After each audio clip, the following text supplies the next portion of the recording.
creating is the color of love. And I think it is such a relevant topic now more than ever because we're really sitting in a place in our timeline where the amount of things that are familiar is very few. So basically, we're getting everybody. It's a global kind of shakeup where everybody's having things taken away or having their lives reorganized beyond the reach of their own fingertips. And so I think it is such a grounding gift to us if we really understood the benefits of creating and what it would do for our life, especially in times like this where there seems to be less to be able to grab onto than normally. And so, but you guys have probably noticed that for those who have painted with me or been to Taos or even wanted to do any kind of creating, there's kind of a magnetic field for a lot of people between engaging in something creative and thinking about creating, And so what I wanted to talk about today is like if more people really knew the impact to their life on creating, I think they would be surprised. I know I certainly was, that you could create with no goal in mind.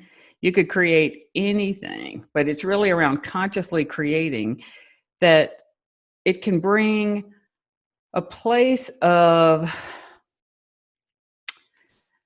it really takes you to a different place.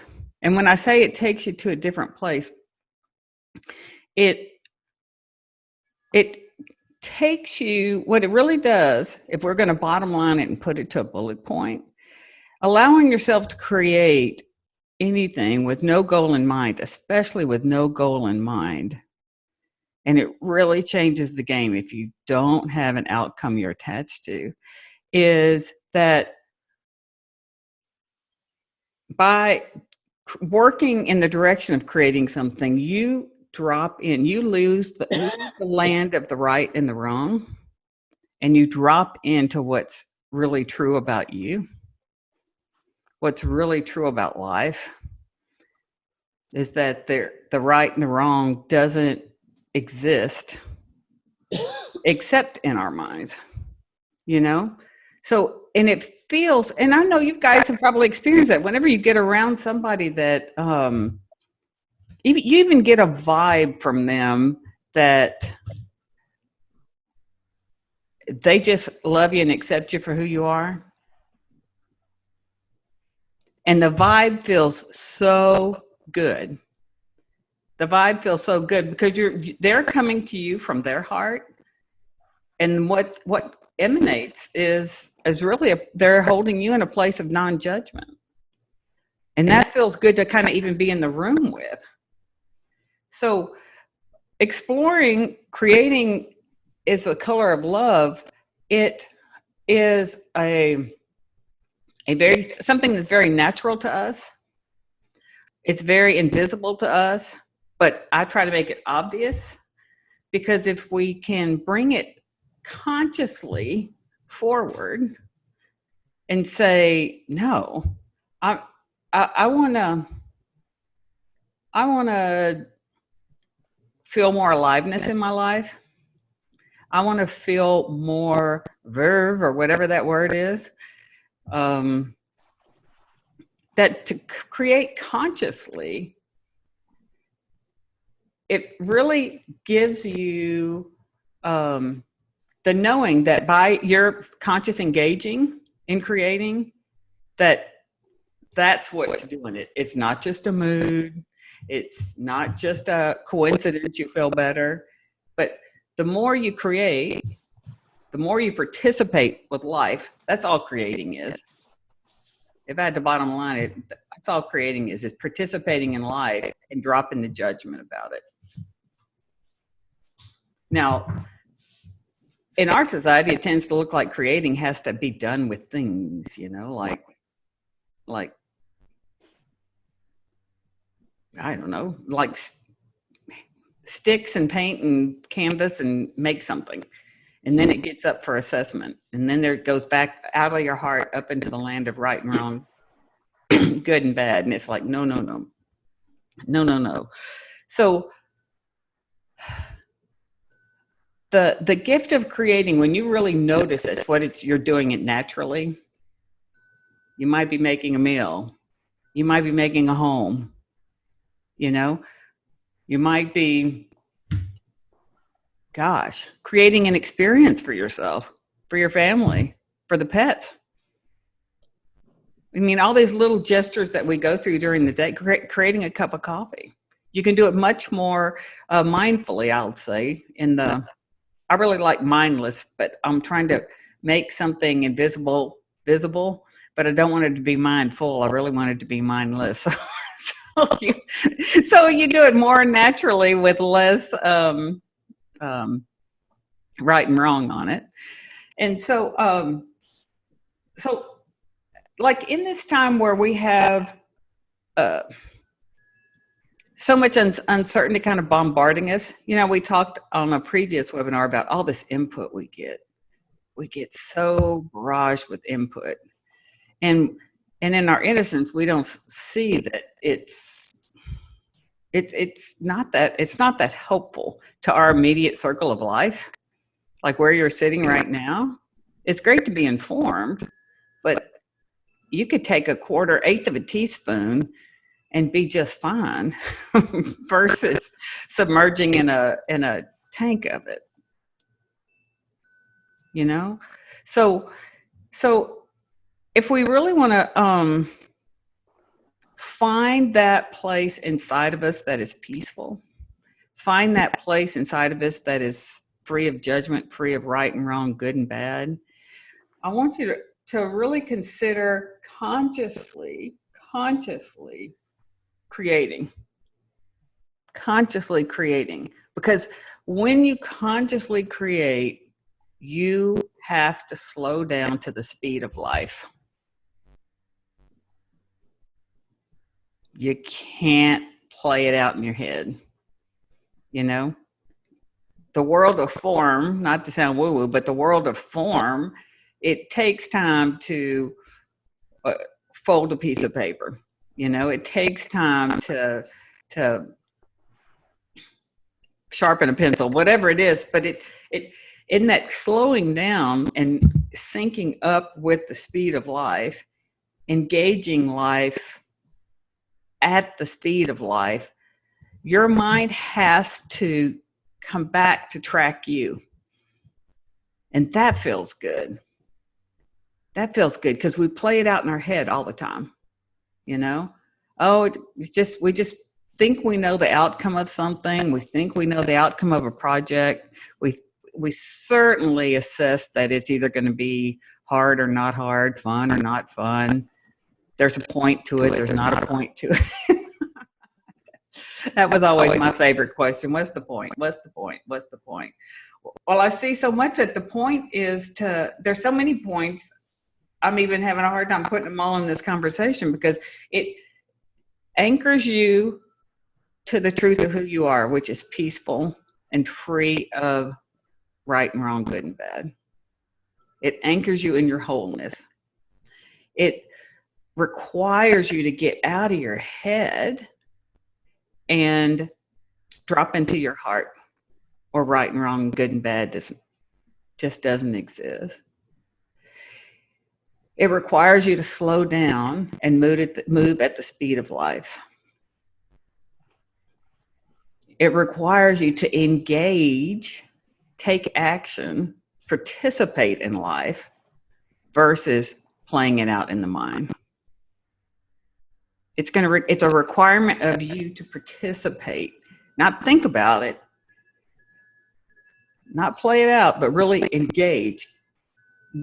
Engage with the inspiration that is coming. And so, but when all those things happen, we drop into the truth of who we are, and all this stuff goes to the back. And then it feels good because we're in the present moment. It feels good because we're not making it up. We're living it. And then another strong benefit of creating is, I say it's the color of love. It's like, but you really feel good for no good reason. And as soon as you step back, the mind's trying to associate it to a mark on a page or to a meal you had or something. It's going to try to attach it to something outside of you as to why it feels good. And those of us that have all painted, it's like we crack up. It's like, how can you sit here and do this for 6 or 8 or 10 hours, however amount of hours, and you're not, quote unquote, painting something you can frame and put over the sofa. But after your mind quiets down on like day 1 or 2 or 3, whatever day it is for you, that your mind quiets down, it just, that rich feeling of who you are fills you up. So, and so, like, to consciously create, I invite you to really practice living your life, just like you do conscious creating. Like, you got nothing to lose. You can't get it wrong. There's no winner, no loser. You don't have a dog in the race. Just to be able to take all that off the table and drop below the chaos, where it looks like all this uncertainty is floating around. And God love them, the news media is going to try to remind us how much uncertainty it is. It was always uncertain. That's not a news flash. It's always uncertain. But where it looks chaotic, or the mind can get chaotic, you can drop below that. And you can drop below that again and again and again, just by washing dishes. I think it's a great idea, like in this COVID time, about, okay, if you want to feel more alive in COVID times and the conditions that we have, like with the restrictions we have on us, it's like, I really want to invite you to do something you've never done before from where you are. Now, what that's going to do is going to enlist your creative process. I want to point you in the direction of doing something you've never done before right where you are. It's not going to need special anythings. Just by asking yourself that, sending it out to wherever fresh thought comes from. What could I do if it's something I never did before? Now, I say that because people are feeling like it's Groundhog Day. They don't even know what day it is. I mean, it's like another, what's the day? What's even the month? What happened to April, So it's like, enlist your creative process in anything. So something you've never done before, just play with that. Play with it and just see what comes, and take what comes. Don't say no thanks. Don't say oh no, that won't. I want something better. It's like, no, ask yourself that. And by you asking that question, do something never done before, and then engage with it. And especially in times of quarantine, I don't know how many people surround you, but I don't feel like it's an army of people. It's a few people. So you can either show your inspirations or not, but you're certainly not being pressured to present what you do to anybody. You're not pressured to leave the house and get busy doing something else. And, this didn't come to me in COVID times. This idea came to me in COVID times, but like in August of last year, I just had this crazy inspiration, and some of you guys know it, to get a package of coaching materials and send it to Melania Trump, Now that was something I'd never done before, and it took me a good 2 months to get over my fear of being on the no-fly list, or being registered in the big book of people to watch, or But there came a time I got the whole package together. I wrote I wrote the letter, I wrote the card, I got the package, got the books, got all this stuff that I was pitching that I really felt would make an impact on herself, and exactly, hopefully would radiate out to the United States. And I got a fabulous thank you note. I don't, she didn't write it, but I mean, I got a fabulous piece of gorgeous cardstock with engraved stationery. And when it came and it said the White House, I was like, well, get out of yourself. But I say that just because it was like, why would I stop myself? So as you start to create and give yourself the opportunity to create for and engage with whatever inspirations come to you, it doesn't make any sense why you wouldn't participate. It doesn't make any sense why you wouldn't take the invitations that life is offering you and do it. It's like we have this great life. We have this great life, and it's like, wow. Well, and if life is truly limitless, our mind is the only place where limit exists. It flips things. So in that place of like, okay, if I want to feel more alive in this land of groundhog days, do it, whatever it is. Now, in addition to the benefits that I've mentioned around creating, I want to tell you the one that I think is profoundly the richest, or one of the richest, is when you create and you show up and you participate, whether you like it or not, you follow what occurs to you to do in the next moment. Creating is always going to call you out and beyond the known. And in this environment where so little seems to be known, and creating was the tool that got me very, very comfortable in not knowing. And I think that's a very grounding element for right now. You can get very comfortable in not knowing, and it's not a problem. Because I used to think I needed to get out there ahead of it so I could prepare and be okay. And it's like, no, that's a fool's game. You will wear yourself out, and it's not going to bear any fruit either.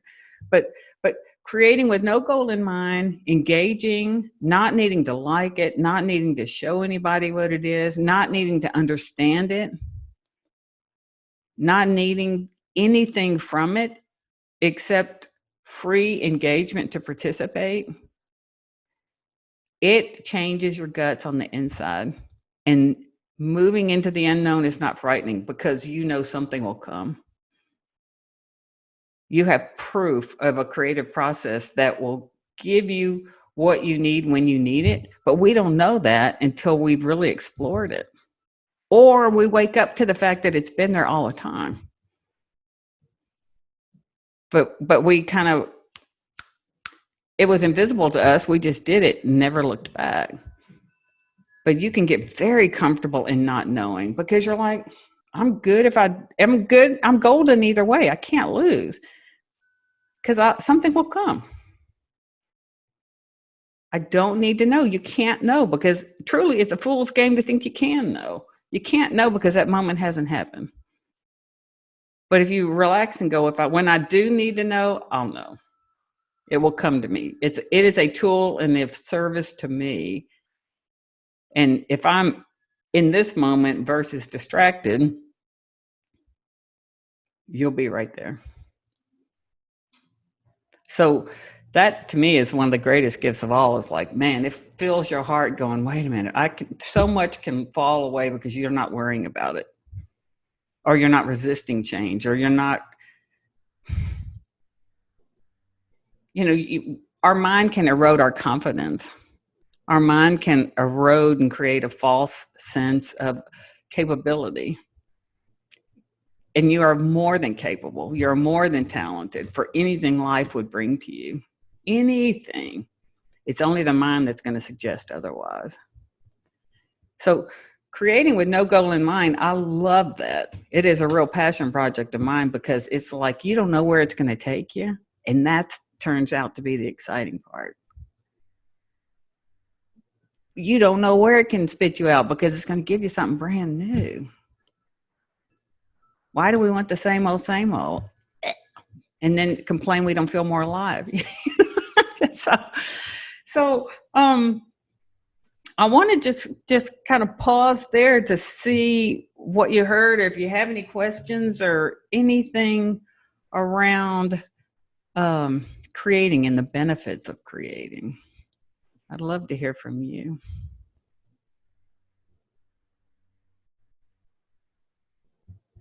Miss Marcia, I'll unmute you. Don't get up. I'll unmute you.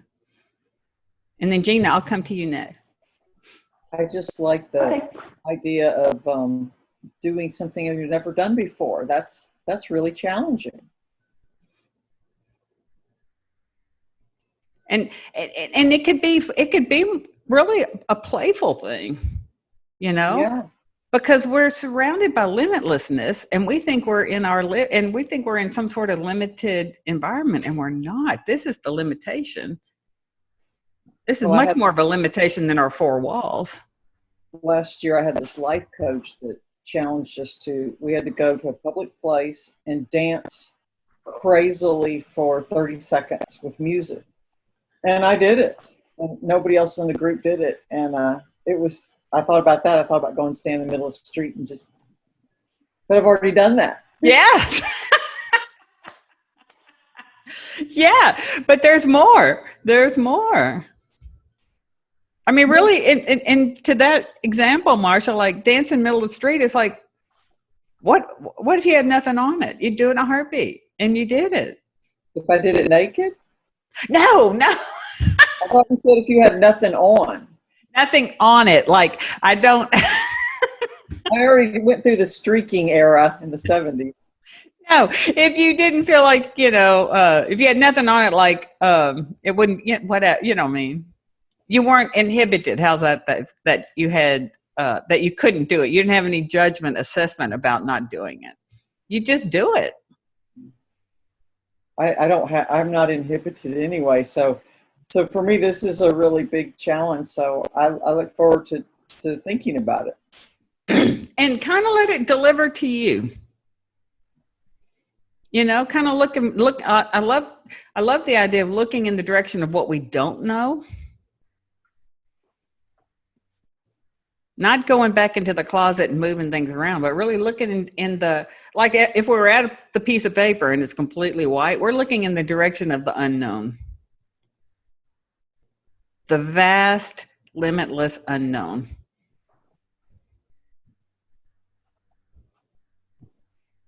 And see what comes. We're just cutting the path. I know it has to be a public thing. See? Who knows? But report back. I want to report back. Okay, Marcia? Okay. Gina. Well, I'm kind of all over the place right now. I guess that's what you're talking about. Like, I go from one thing to another thing to another thing. I'm not sticking on. I'm in a habit right now I like my cookware and the little dish tool that I wash my dishes with, and I find myself like redesigning everything. I was like, this thing sucks, so mm-hmm. I'm like, well, they should have done it this way. Or so now everything I pick up, I'm like, what can I find wrong with it? I mean, just my mind's, I'm sort of like all over the place really right now. And that, so, but I have. but you know, like, I love this metaphor of like an ocean, you know, like the chaos and the rough seas are on top. And the more you drop in and say, fold a towel, you know, if you're doing the laundry, fold the laundry, you know, just move at that pace and fold the laundry. And as we get present in the moment, it's like being a scuba diver, you know, you're going to drop in. And if you give yourself an opportunity to drop in, you're going to get to the bottom where you wouldn't even know there's chaos on top or choppy water. Just because if we really come back to moving with the speed of life, moving with the speed of life and not letting our mind just run off with us. It's like a loose chariot and we're just holding on by one thing, you know, and it's just whipping us around. It's like, no, just let yourself drop in and do one thing at a time. And it's amazing how the mind says that's not enough. Moving with the speed of life is not enough. And I think that's a great wake-up call of this time about, no, just do one thing at a time. One thing at a time. And I guess that's where the OCD comes in too. Well, OCD is really like a busy mind. It's a real busy mind, and it is. You know, you mentioned laundry, and you know, I go to fold laundry, and now I'm to the point where, you know, I like the tags on the inside. Mm-hmm. They have to be folded to the inside. Now I just want to go cut the tags off everything, and then it wouldn't matter. But I think it's just, I'm going nuts right now, you know, because you can't really go a whole lot of places. So I think my mind's playing some tricks on me, because it doesn't matter if the tag's on the outside. But well, I just think if oftentimes, and this is a very innocent human frailty. It's a very innocent human frailty that if we hang out more with our mind, it takes us all over the place at such a speed that you could never keep up as a human being. You know? So then it's like we can use our free will. We can use our free will to say, this is going to do what it's going to do. It's always going to run like that. I can't control it. But I can use free will to say, I'm not taking the bait every time my mind tells me I should be doing it different. Right. I don't have to take the bait. To me, the mind is the greatest fisherman in the world. It will find a lure that will get us back on its agenda. And it's like, and I think your example's beautiful, Gina, because it's like, oh my gosh, you know, I let a tag, you know, take me away from just folding the towels, you know, or we all have it. We all have it. It's like, you know, whatever our idiosyncrasies are, they're not problems, but we can use our free will to just settle in, not take the bait that my mind tells me this is required for me to feel okay. When we take the bait under that guise that this is required for this to be okay or done right, that's a big old fat liar. It's a huge liar. But we innocently, as being humans, we just take the bait, but we don't have to. We don't have to. I think that's the part that I really want to emphasize, that we can use free will and not, you know, not. Test it and see, because like an example for me was, I remember whenever I would be in a kind of a heated conversation, or one of those kind of conversations that a repeated conversation that you got to the same point and it went nowhere, you know, and you're like, But, you know, you could have the same conversation for 100 years and you get to the same kind of stuck point. And for me, my human frailty is like when it gets that uncomfortable, I'm finding my credit card and my keys, and I know where the exit sign is always, you know. So, but at one time, Gina, it was, my mind is like going, get out of here, go, you know, to heck with it. This conversation's going nowhere. It's never gone anywhere. I'm out. And at one point in time, I got real curious about what if I didn't do what I always did and bolt when the conversation got uncomfortable. What if I didn't do what I always did? Kind of like the inquiry we're talking about now, like, gosh, what if I did something I've never done before right here in my house? Same kind of inquiry. And what happened the next time I got in one of those conversations, I didn't wait for the answer. I didn't know if I'd ever get an answer. Now I know you'll get an answer. I didn't at the time. But when it got to this conversation and I was already going, you know, what direction am I going? North, south? Am I going to go to Galveston? I'm out of here. What occurred to me in that moment, it said, sit on your hands.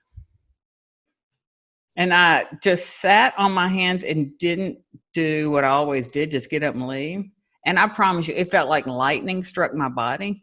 That sounds like a drama queen, I know, because everything in my body was like, all the defenses are going in, and I exercised free will and said, no, I'm going to do the opposite. And it was fascinating because after that surge of energy went through my body, it was like somebody opened the door to a brand new room. So anytime we don't take that mental bait, and just be, doors open to whole new realities we didn't know existed. But if we take the mental bait every single time, we're going to stay right where we are. And we just get more frustrated, and we get tighter, and we get more bound, and we work harder to get it right in a place where it can't get right. Because the mind is always going to move the carrot.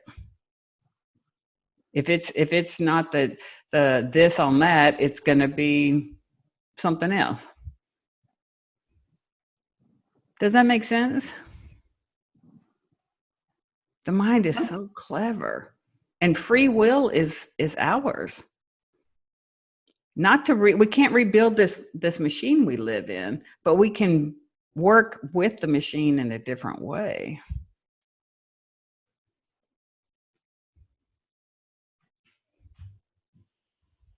And slowing down to the speed of life, whether it's creating your life, creating elements in your life, just maintaining your life, making a collage, doesn't matter. It doesn't have to be art related, but it's just that part about dropping out of our minds, dropping below the chaos, because it's always there.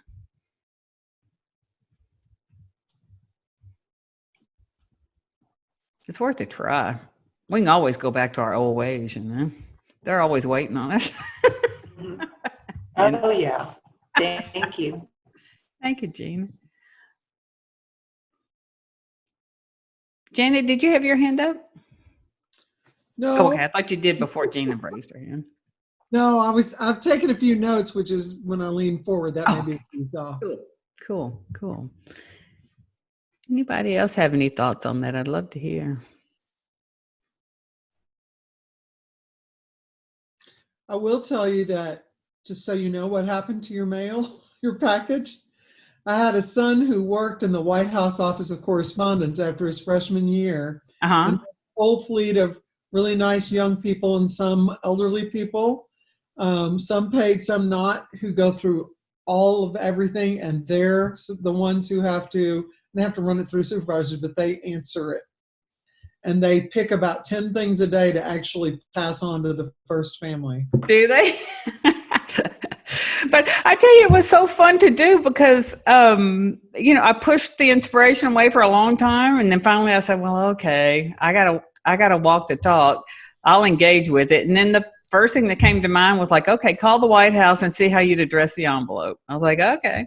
So I call the White House and she tells me how to address the envelope and where to send it and all this kind of stuff and how to package it. I'm like, okay. Well, next time let us know so we can sort of, send out vibes for somebody to like pass it along. Oh, I've already gotten the thank you note back, so I'm sure it's already in the dumpster somewhere, wherever it is. But I love the idea of engaging with it after I got over the fear of I don't know if this happens to y'all, but I oftentimes in my very very conditioned mind, the first thing that comes to me when I go beyond the known is it's like a knee jerk thing, like I'm going to get in trouble. I'm going to get in trouble. I'm going to get in trouble. There's going to be consequences, like talking back to your parents. It's like, you learn to be silent because you talk back to your parents, you're going to get grounded. You're going to get this, you're going to get that. And I think I hear that in a lot of my clients. It's like they just kind of live with this feeling of the other shoe's going to drop. Something could go terribly wrong. If I take a chance, I'm going to get in trouble. If I take a chance, I'm going to lose something, So you got nothing to lose. You got nothing to lose. So that got over the fear of thinking, okay, I'm going to be on some hot list now. I'm going to be on some big book that says, problem citizen, So what? But that's all made up in my head. I don't know how much of it's real. I don't know. But I know the thinking there are consequences to moving into the unknown. The consequences I would make up are 100% in my head. The consequences that could happen, I don't have any idea, but it rarely goes per this script of what could happen.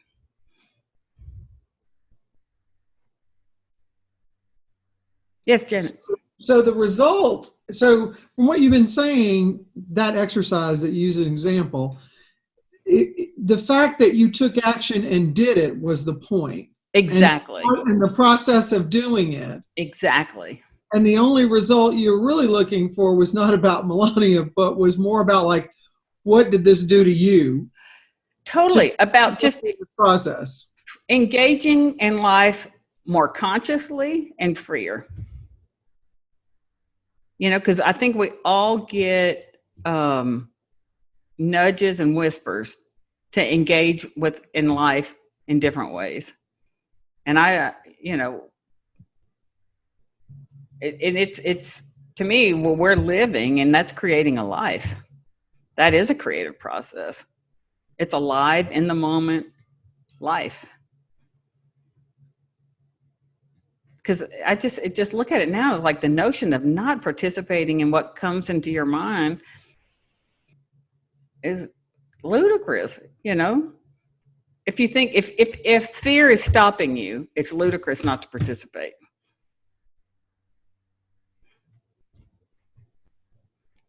But you can, like I said, you can be more in your life, more at the pace of life, and consciously play with it.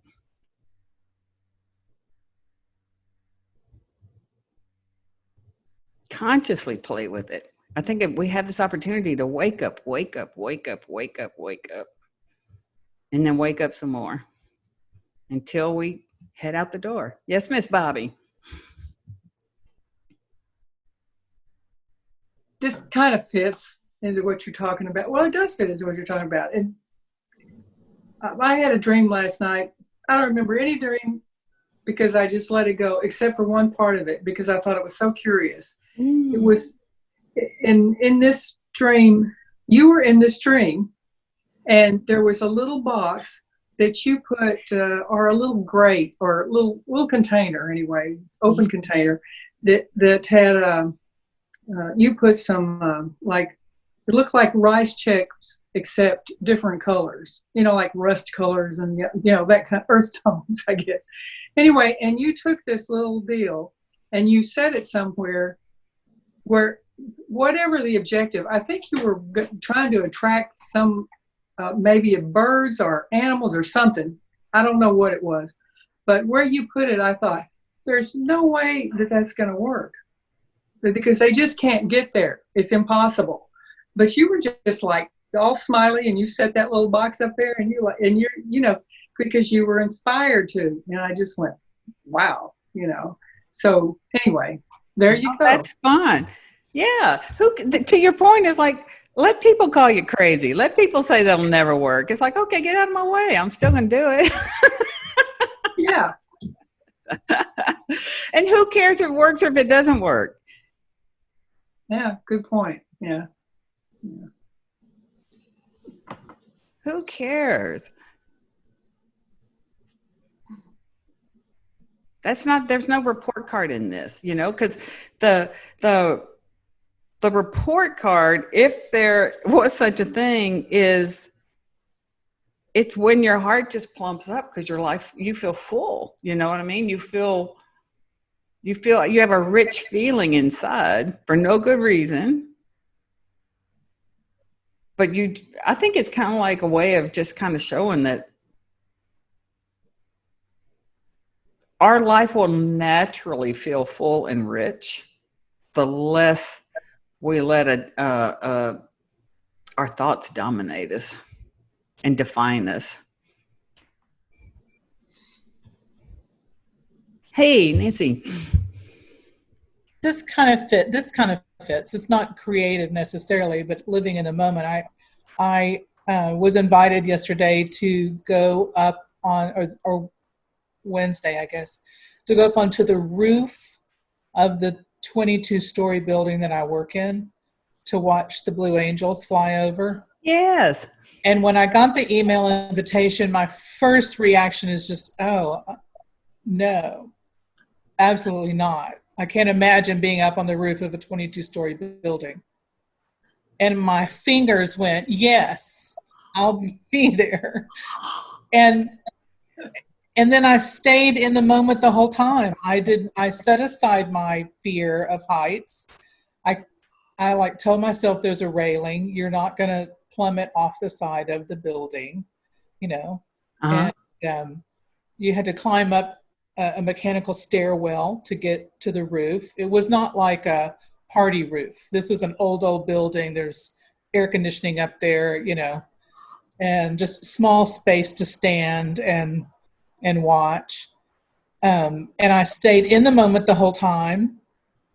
And I even went to the railing once and took a picture. It's like, and it plumped me. I felt a little bit of pride for having, danced in the street naked, Marcia. Just, Yes. Yeah. I'm so jealous. I wish I could have seen those planes. It was fantastic. I honestly was disappointed because it didn't come right overhead. I was hoping for that, thing. They were a bit away from the building, close enough to make it, lively.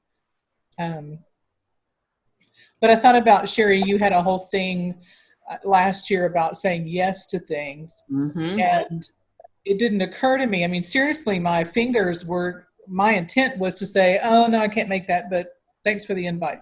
And my fingers just went, yes, okay. And I was staring at the email going, wow, kind of like, okay, I guess I'm going to go.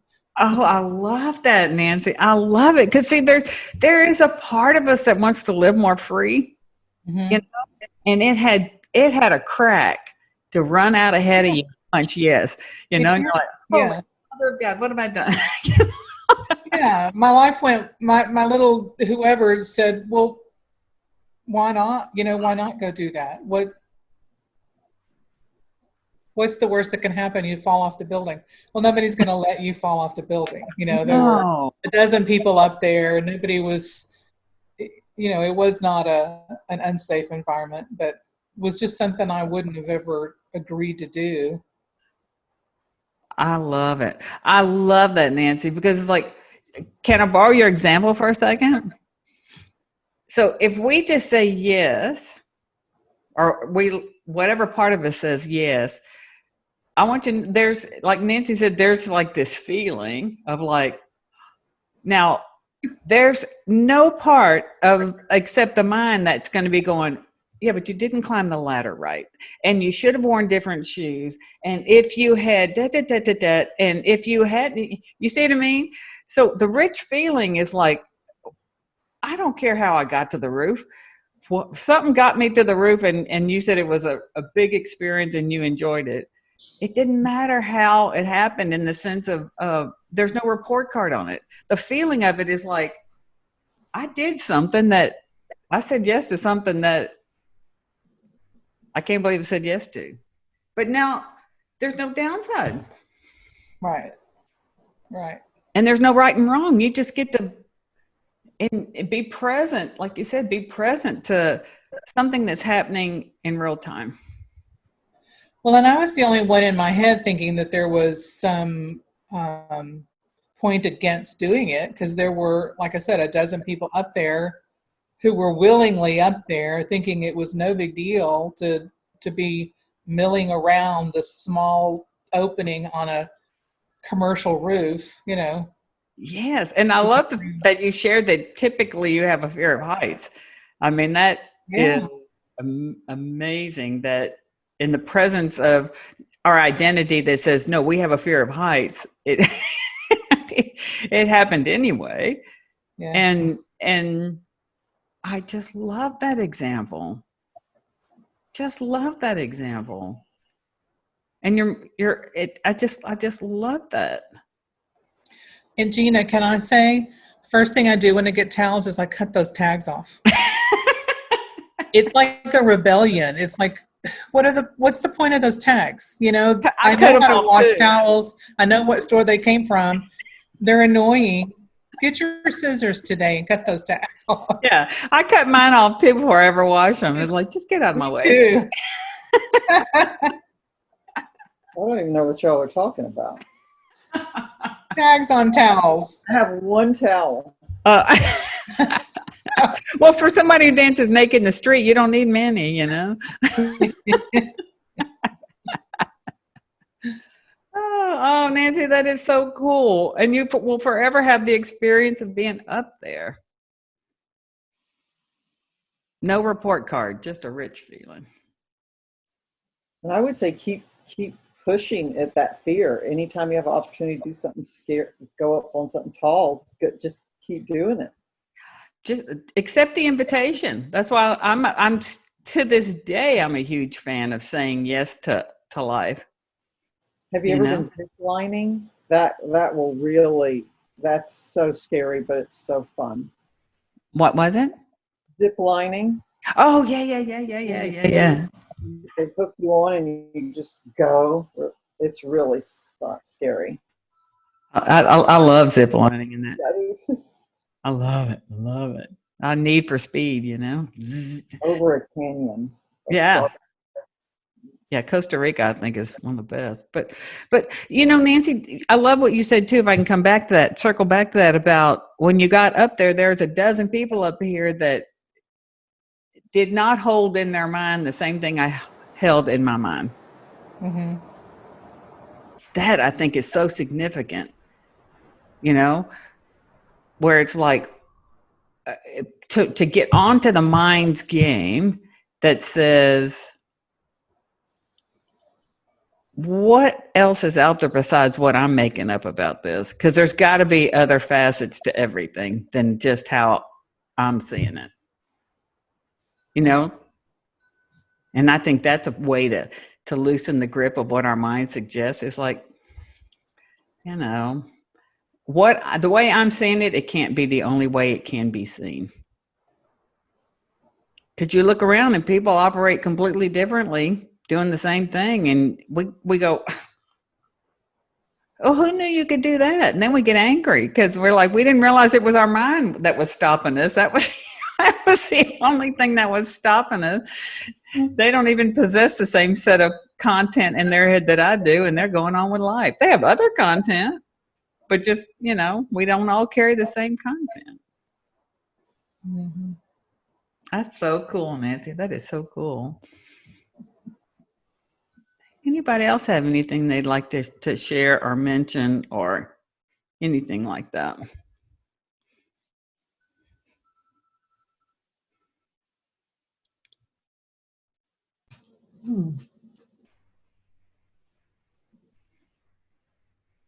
Wow. Cool. So I'm thinking that just, in the place of, if you want to play with it, just play with it, because it will drop you and slow down to the speed of life, engage, participate in what you're doing in the moment. Participate in what you're doing in the moment. It doesn't have to, I'm not saying it has to be around art materials. I'm saying slow down. If somebody's calling you on the phone or having a conversation, be in that conversation. Slow down to the speed of life. You will drop down out of the chaos to what is true and natural in you, which is peaceful and harmonious. There's the only thing that takes us out of that is busyness, busy-mindedness. That's it. Yes, Bobby. I got an invitation to come back to work. Really? Talking about saying yes to things or no to things. Mm-hmm. And I'm not at full capacity, but I could probably do some things. And you're talking about slowing down the speed of life. Well, I got real comfortable with slowing down the speed of my life here lately. And the idea of going back to work seems like just would really, it seems like too fast. You know what I'm saying? But what if you could do it differently?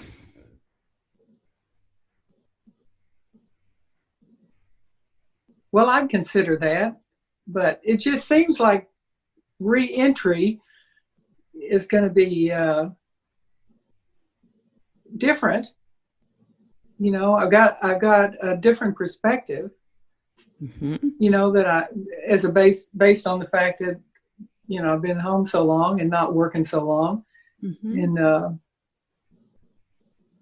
so I don't know what it'd be like to do that, but it seems like, you know, it sounded at first like, you know. But what if really the pace you want to live in, on the inside, because that's where our pace of living comes from, not the outside.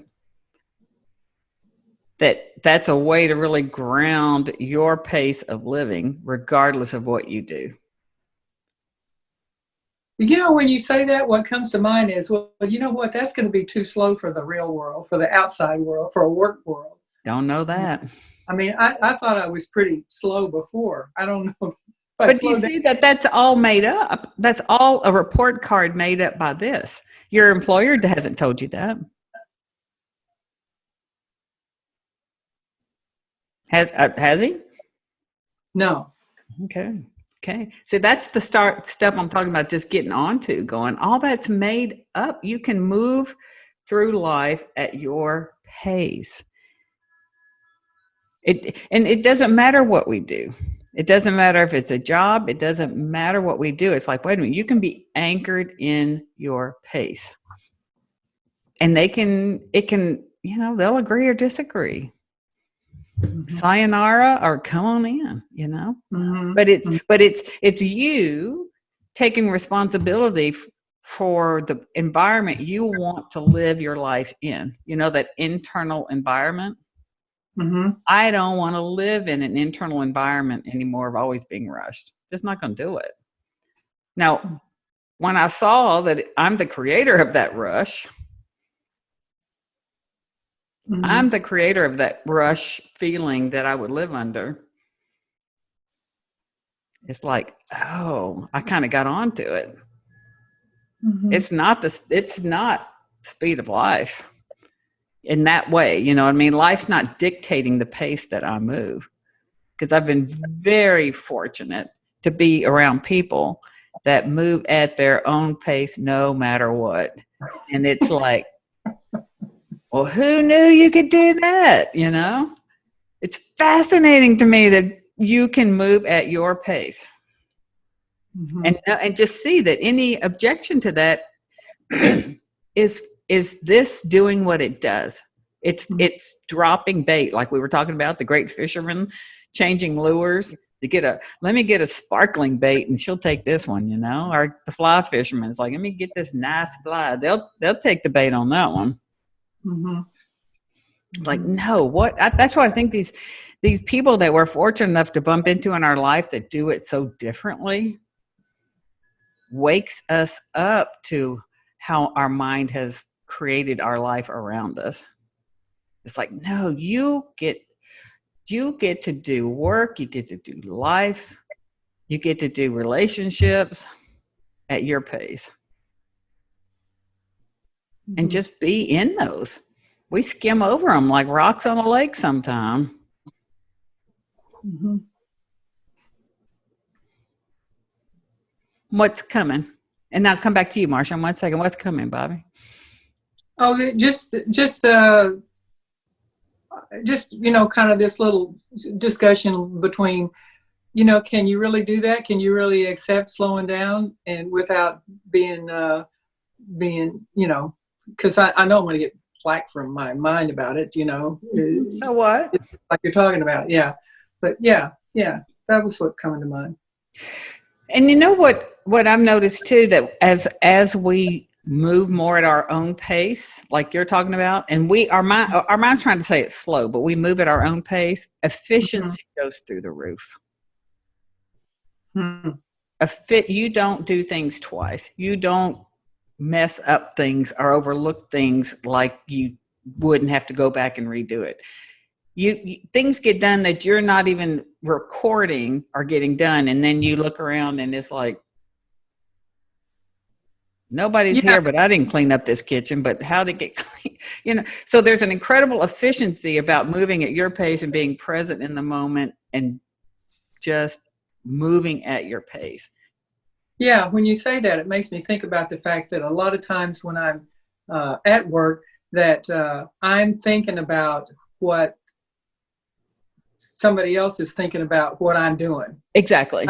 Yeah, a lot of that going on. And exactly. I think it really, really gets in my way because instead of being, present and not missing things that, because my head's off into what somebody else is.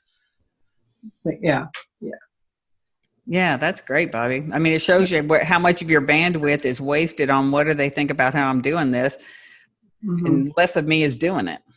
Right. That's great, Bobby. Yeah. Marsha, what were you going to say? Well, kind of what Bobby's saying, but I have such a more insight about it. I've been called back to work too.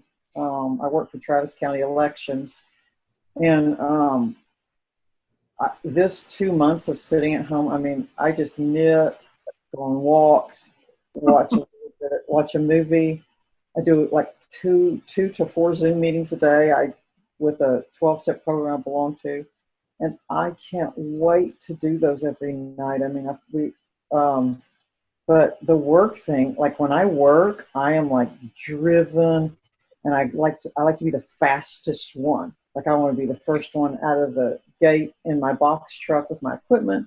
I want to be the first one back. I want to hit all my sites. I go to polling locations, which is going to be kind of weird this July. We have an election, and and I'm so fast, and they always love me at work because I work like three people, but I'm always gritting my teeth. I'm always judging everybody around me as slow and lazy. And it's so funny because I thought I'd been lonely, in my life because I've been single for 10 years. I live alone. I have not been lonely since I've been sitting at home by myself. But and just hearing Bobby say that about going back to work, it's like, can I take this? My natural pace is glacially slow. Well, you don't know that. You don't know that. You don't know that. So fast. I mean, I'm panting when I'm at work. I work in a warehouse, and then we load up a box truck, and then I have to drive all over Travis County in nightmare Austin traffic, and I'm panting. I'm like, but what if you could do that in a very, very even way? Because it's not the pace of traffic.